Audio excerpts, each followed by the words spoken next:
Hi hello ನಮಸ್ತೆ ಸ್ನೇಹಿತರೆ, ನಿಮಗೆ ಗೊತ್ತಿದೆಯಾ, ಇವತ್ತು ರಾಜ್ಯದ ಬಹುತೇಕ ಪದವಿ ಕಾಲೇಜುಗಳು ಅಂದರೆ ಡಿಗ್ರಿ ಕಾಲೇಜುಗಳು ನಡೆಯುತ್ತಿರೋದು ಅತಿಥಿ ಉಪನ್ಯಾಸಕರಿಂದ.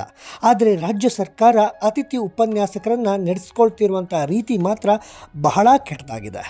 ವರ್ಷ ಪೂರ್ತಿ ಕೆಲಸ ಇಲ್ಲ, ಕೆಲಸ ಮಾಡಿದರೂ ಸಂಬಳ ಇಲ್ಲ, ಶೈಕ್ಷಣಿಕ ವರ್ಷ ಮುಗಿತಾ ಇದ್ದಂತೆ ರಿಲೀವ್ ಮಾಡೋದು ಮತ್ತು ಪುನಃ ಮರು ನೇಮಕ ಮಾಡೋದು ಪ್ರತಿ ವರ್ಷದ ಕತೆ. ರಾಜ್ಯದಲ್ಲಿ 432 ಗೌರ್ಮೆಂಟ್ ಡಿಗ್ರಿ ಕಾಲೇಜುಗಳಿದ್ದಾವೆ.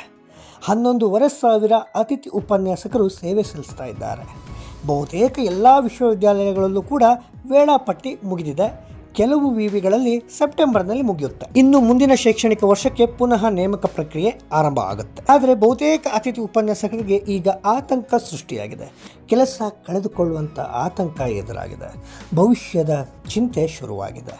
ಅತಿಥಿ ಉಪನ್ಯಾಸಕರ ಕಷ್ಟ, ಅತಿಥಿ ಉಪನ್ಯಾಸಕರಿಗೆ ಇರೋ ಗೊಂದಲ, ಅದಕ್ಕೆ ಕಾರಣ ಎಲ್ಲವನ್ನು ಈ ವಿಡಿಯೋದಲ್ಲಿ ನಾನು ನಿಮಗೆ ಹೇಳ್ತೀನಿ. ನೀವಿನ್ನೂ ಚಾನಲ್ಗೆ ಸಬ್ಸ್ಕ್ರೈಬ್ ಆಗಿಲ್ಲ ಅಂತಾದರೆ ದಯವಿಟ್ಟು ಸಬ್ಸ್ಕ್ರೈಬ್ ಆಗಿ ಬೆಲ್ ಐಕಾನನ್ನು ಕ್ಲಿಕ್ ಮಾಡಿ. ನಿಮ್ಮ ಪ್ರೋತ್ಸಾಹ ಇರಲಿ. ಹೌದಲ್ವ ಸ್ನೇಹಿತರೆ, ಸರ್ಕಾರಿ ಕಾಲೇಜುಗಳಲ್ಲಿ ಓದಿದವರಿಗೆ ಖಂಡಿತ ಅತಿಥಿ ಉಪನ್ಯಾಸಕರ ಬಗ್ಗೆ ಗೊತ್ತಿರುತ್ತೆ. ಅವರು ಪರ್ಮನೆಂಟ್ ಫ್ಯಾಕಲ್ಟಿ ಮಾಡೋದಕ್ಕಿಂತ ಹೆಚ್ಚಿನ ಕೆಲಸ ಮಾಡ್ತಾರೆ. ಪಾಠದ ಜೊತೆಗೆ ಅಘೋಷಿತ ಜವಾಬ್ದಾರಿ ಎಂಬಂತೆ ಕಚೇರಿಯ ಕೆಲಸಗಳನ್ನು ಕೂಡ ಮಾಡ್ತಾರೆ.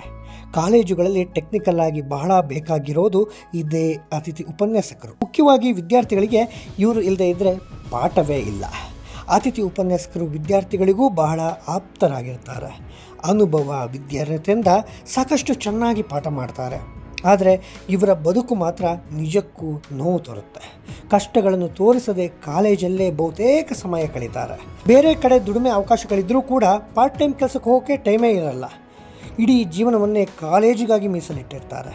ಆದರೂ ಇವರ ಬದುಕು ಮಾತ್ರ ಅತಂತ್ರ. ಈ ಬಾರಿ ಅತಿಥಿ ಉಪನ್ಯಾಸಕರ ಆತಂಕ ಮತ್ತಷ್ಟು ಹೆಚ್ಚಿದೆ. ರಾಷ್ಟ್ರೀಯ ಶಿಕ್ಷಣ ನೀತಿ NEP ಕೈಬಿಟ್ಟು ರಾಜ್ಯ ಶಿಕ್ಷಣ ನೀತಿಯನ್ನು ಅನುಷ್ಠಾನ ಮಾಡ್ತಾ ಇರೋದೇ ಇದಕ್ಕೆ ಕಾರಣ ಅಂತ ಹೇಳ್ಬೋದು.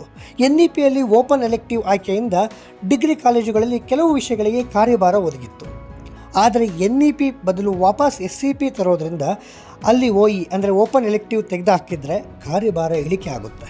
ಇದರಿಂದ ಅತಿಥಿ ಉಪನ್ಯಾಸಕರು ಕೆಲಸವನ್ನು ಕಳೆದುಕೊಳ್ಬೇಕಾಗುತ್ತೆ. ಸದ್ಯ ರಾಜ್ಯದ ಬೇರೆ ಬೇರೆ ಡಿಗ್ರಿ ಕಾಲೇಜುಗಳಲ್ಲಿ ಕೆಲಸ ಮಾಡ್ತಿರುವಂಥ 11,500 ಗೆಸ್ಟ್ ಲೆಕ್ಚರ್ಸ್ಗಳಲ್ಲಿ 3,000 ಅತಿಥಿ ಉಪನ್ಯಾಸಕರಿಗೆ ಕಾರ್ಯಭಾರ ಸಿಕ್ಕಿದ್ದು ಈ ಓಪನ್ ಎಲೆಕ್ಟಿವ್ನಿಂದ. ಹೀಗಾಗಿ ಓಪನ್ ಎಲೆಕ್ಟಿವ್ ಇಲ್ಲದೇ ಇದ್ದರೆ ಕಷ್ಟ ಆಗುತ್ತೆ. ಇದರ ಜೊತೆಗೆ ಒಂದಿಷ್ಟು ಕಾಯಂ ಪ್ರಾಧ್ಯಾಪಕರ ಟ್ರಾನ್ಸ್ಫರ್ ಹಾಗೂ 1,247 ಏನು ಹೊಸ ನೇಮಕಾತಿ ಕಾರಣ ಕೂಡ ಇದೆಯಲ್ಲ, ಅದರಿಂದ ಕೂಡ ಅತಿಥಿ ಉಪನ್ಯಾಸಕರಿಗೆ ಕೆಲಸ ಕಳೆದುಕೊಳ್ಳುವಂಥ ಒಂದು ಭಯ, ಆತಂಕ, ದುಗುಡ. ಇನ್ನು ಅತಿಥಿ ಉಪನ್ಯಾಸಕರಿಗೆ ವರ್ಷದಲ್ಲಿ ಗೌರವಧನ ಸಿಗೋದು 10 ತಿಂಗಳು ಮಾತ್ರ.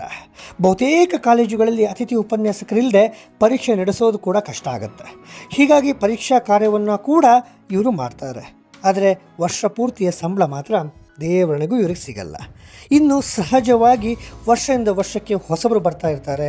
ಅವರ ರ್ಯಾಂಕ್ ಕೂಡ ಜಾಸ್ತಿ ಇರುತ್ತೆ. ಹಿಂದಿನ ಸಾಕಷ್ಟು ವರ್ಷಗಳಿಗಿಂತ ಈಗಿನ ರ್ಯಾಂಕ್ಗಳು ಜಾಸ್ತಿ.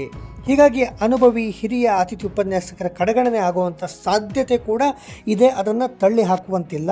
ಈ ಬಗ್ಗೆ ಕೂಡ ಹಿರಿಯ ಅತಿಥಿ ಉಪನ್ಯಾಸಕರು ಸಾಕಷ್ಟು ಬಾರಿ ಸಾಕಷ್ಟು ವೇದಿಕೆಗಳಲ್ಲಿ ಅಳಲು ತೋಡ್ಕೊಂಡಿದ್ದು ಇದೆ. ಸ್ನೇಹಿತರೆ, ಈ ಬಗ್ಗೆ ನಿಮ್ಮ ಅಭಿಪ್ರಾಯ ಏನು ಕಾಮೆಂಟ್ ಮಾಡಿ. ಮತ್ತೊಮ್ಮೆ ವಿನಂತಿಸಿಕೊಳ್ತೀನಿ, ನೀವಿನ್ನೂ ನಮ್ಮ ಚಾನಲ್ಗೆ ಸಬ್ಸ್ಕ್ರೈಬ್ ಆಗಿಲ್ಲ ಅಂತಾದರೆ ದಯವಿಟ್ಟು ಸಬ್ಸ್ಕ್ರೈಬ್ ಆಗಿ. ನಿಮ್ಮ ಸಪೋರ್ಟ್ ಇರಲಿ. ಇಂಥ ವಿಚಾರಗಳ ಬಗ್ಗೆ ಧ್ವನಿ ಎತ್ತಾ ಹೋಗೋಣ. ಧನ್ಯವಾದಗಳು.